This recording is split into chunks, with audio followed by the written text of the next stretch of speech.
What's going on, guys? Welcome back to a brand new video. Today we're doing two college football player props here on PrizePicks for Saturday, November 11th. Before I get started, there is a link in the description below. You can hop into our premium Discord. $9.30 per month. It's where I post all the plays I'm making on PrizePicks. We also have other premium cappers in there as well that post all of their plays, research, and analysis. Overall, it's a super positive community. Everyone in there really just trying to help each other cash. 31 cents per day, like I said. Link in the description below for that. I also want to mention I'm not a gambling expert, and this is not financial advice. These are simply plays I'm personally looking at making, hopefully giving you guys some insight and analysis to then make your own player prop decisions. Again, no one's pressing to submit all those parlays other than yourselves. But let's get right into it, you guys. Two college football player props, pretty massive slate here on Saturday. A lot of great matchups, a lot of top 25 matchups specifically. But let's not waste any time. Let's get right into it. So the first play is going to be receiving yards prop. It's going to be Kobe Hudson over 48.5 receiving yards. I think for Kobe Hudson, right, go back to earlier in the season, he had 3 games in a row where he had 130 plus receiving yards. And since John Reese Plumlee has been back at quarterback, he's had games of 66 and 45, right? But the targets have been there, the usage has been there, the volume has been there, and we're just kind of waiting for Kobe Hudson to put it all back together here. And I think this is a great matchup for him to do that. We look at this matchup here, Oklahoma State versus UCF. This is a home game for UCF. Right, weather is not looking like it's going to be a factor here. -2.5 for Oklahoma State, so UCF are going to be 2.5-point underdogs going into the game. 65 over under, 65, you guys. So they're implying a decent amount of points here, 30 plus points here for Oklahoma or for UCF offense. Right, we look at Kobe Hudson. We go back to earlier in the season, right? At Boise State, I believe this is at Villanova. I didn't think Villanova football team, but anyways, at Ville and at Kansas State, 134, 147, 138, right? But take a look at these last 2 weeks, and those take a look at the targets during those games, 7, 9, and 6. These last 2 weeks here, the targets have been back up, right? Plumlee's back at quarterback. He can push the ball down the field, and he does. It's almost like on every first read, he's targeting Kobe Hudson. Like, he had 8 targets last week for 2 catches. I think we actually had his prop last week in the Discord, and he cleared for us, but it was an absolute sweat. Right, 8 targets though. We do like the volume, but this matchup versus Oklahoma State here, to me, is just too good to pass up. We look at college football defense versus position.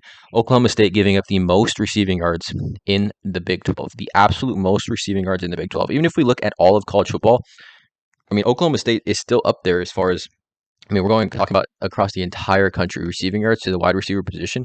Like, Oklahoma State is right here.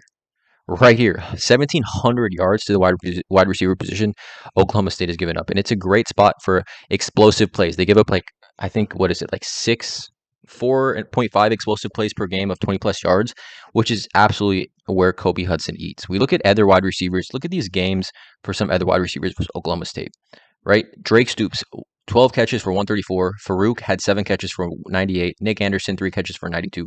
So we have 3 wide receivers on Oklahoma that went for 90-plus receiving yards. We look at this matchup here, Cincinnati versus Oklahoma State, who doesn't have a very elite pass throwing quarterback.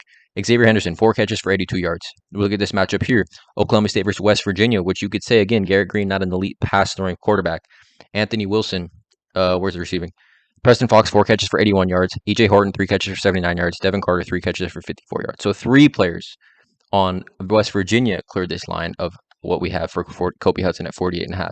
And then Jason Bean, who we're going to get to in a second in this video, he threw for 410 yards against Oklahoma State.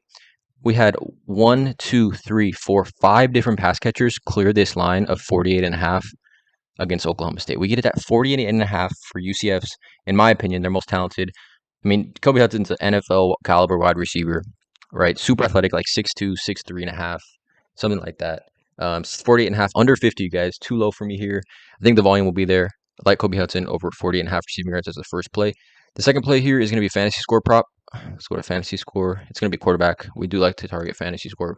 It's going to be Jason Bean. I like his over 17.5, right? This is going to be earlier game. 17.5 fantasy score for Jason Bean. I like this matchup here. It's a matchup that we've kind of been looking to exploit all season long. It's Texas quarterbacks versus Texas Tech. We look at Jason Bean, right? And we look at, obviously, he's the quarterback now for Jalen Daniels, right? Jalen Daniels has been injured all season. But Jason Bean, even last year, right, when he was a quarterback for Kansas, played extremely well. This year, we look at Jason Bean, since kind of becoming the full-fledged starter, 34. I guess technically he became the starter in this game against UCF, but 34.6 against Oklahoma State. 18.9 against Oklahoma, 15.6 against Iowa State. But 18.9, right, for example, is clearing this line of 17.5. He didn't even throw a passing touchdown in the game. but ran for 4 carries for 62 yards and a touchdown. We go to last season. Jason Bean was a very, very productive quarterback last year. In like 5 games that he started, 21, 26, 28, 28.9, and 31.4 fantasy points in those games. And at Texas Tech, against Texas Tech, which is the same matchup we get here, 26.8 fantasy points last year against this same team. Obviously, year to year is different, but college football, there is some parity year to year. 26.8 fantasy points in that matchup, 270 in the air, 3 passing touchdowns, also ran for 10 rushing yards and a passing touchdown, right? Like I said, Texas Tech, this matchup, absolute shootout, 62 over under, 3.5 point favorites for Kansas at home, which also I think helps Jason Bean as well. We look at this matchup though. Texas Tech on the season giving up the second most fantasy points per game to the quarterback position, right? We know they're a very, very exploitable defense overall. Like I said, just giving up a ton of fantasy points to quarterback position, second most in the NFL, in the Big 12. We look at Josh Hoover, quarterback TCU, right? Freshman, redshirt, I think he might be a redshirt freshman quarterback, Texas Tech, 17.1 fantasy. We look at Blake Shapen, Baylor quarterback versus Texas Tech, 13 fantasy, right? Just giving you a floor basis, right? Donovan Smith, Texas Tech, 35.3 fantasy. Nico Marchio, who's the backup for West Virginia against Texas Tech, 12.3. So the floor for Jason Bean here in this spot, I think it's a great one. I just think given the spread and given how his ability to rack up fantasy points pretty easily, I like it a lot. Here are the 2 plays for this YouTube video. It's Kobe Hudson over 48.5 receiving yards, Jason Bean over 17.5 fantasy. Let me know in the comments below how you guys feel about these 2 plays. Drop a like, hit the subscribe button, and as always, let's go.